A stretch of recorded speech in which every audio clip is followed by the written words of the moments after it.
हिंदुत्व जागृत करें।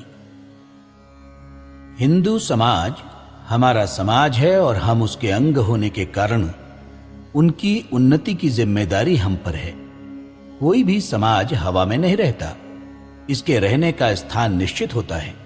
हमारे लिए ये निश्चित स्थान आ से तो हिमाचल फैला हुआ ये हिंदुस्तान देश है।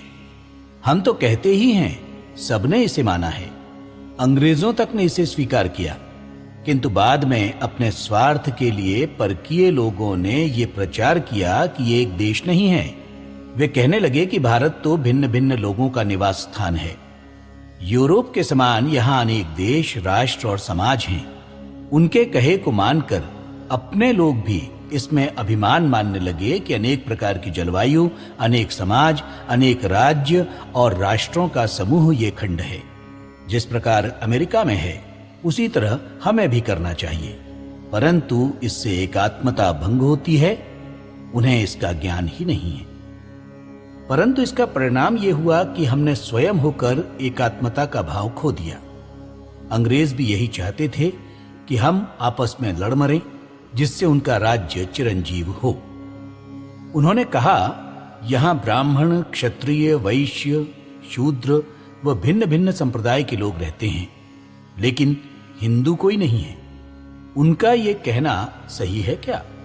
अंग्रेज जाति जब पशुवत जीवन जी रही थी, रहना पहनना भी नहीं सीख पाई थी, तब से हमने इस सत्य को पहचाना है कि हम हिंदू हैं और ये हिंदुस्तान हमारी मातृभूमि है। जिन्होंने अपनी बुद्धि पाश्चात्य लोगों को बेच दी है, उन्हें भले ही पता न हो, परंतु अपने पुराणादि ग्रंथों में भारत का वर्णन स्पष्ट रूप से विष्णु पुराण में मिलता है। उत्तरम यत् समुद्रस्य हिमाद्रेश्चैव दक्षिणम वर्षम तद भारतम नाम भारती यत्र संतति। हिंदुओं के हृदय में हिंदुस्तान के संबंध में ये भाव स्वाभाविक ही है कि ये भूमि हमारी है और हम इस भूमि के पुत्र हैं। चाहे वो भाव प्रकट हो या अप्रकट, कभी कोई इसे समझ सके या न समझ सके, परंतु मन ही मन हर एक हिंदू के अंतःकरण में यह भाव विद्यमान रहता है।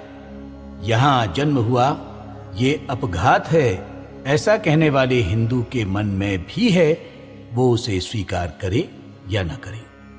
ये हमारी भूमि और इस पर हमारा ही स्वामित्व रहे। विदेशियों का यहां कुछ नहीं, उनका स्वामित्व यहां रहने न पाए, ये भाव ही राष्ट्रीयता का भाव है। शंकराचार्य ने छोटी सी आयु में पैदल घूमकर सबको प्रभावित करते हुए धर्म के क्षेत्र में व्याप्त पाखंड को नष्ट किया। अपना परिश्रम व्यर्थ न हो और सारे लोग भारत की एकात्मता का, अखंडता का दर्शन कर सके, इसलिए 4 दिशाओं में 4 धाम प्रस्थापित किए और इस माध्यम से संसार को सूचित किया कि तीनों ओर समुद्र और उत्तर में हिमालय ये भारत की सीमा है। बड़े बड़े मेलों के समय तो भारत की एकात्मता के दर्शन सहज ही हो सकते हैं। भ्रम के कारण हो अथवा धृष्टता के कारण हमें इन सब बातों का विस्मरण हुआ है, इसलिए फिर से उसका जागरण करने की आवश्यकता है। हिंदू राष्ट्र की अनंत शक्ति जग रही, आर्य देश की स्वदेश भक्ति जग रही, जग रही, जग रही। हिंदू राष्ट्र की अनंत शक्ति जग रही।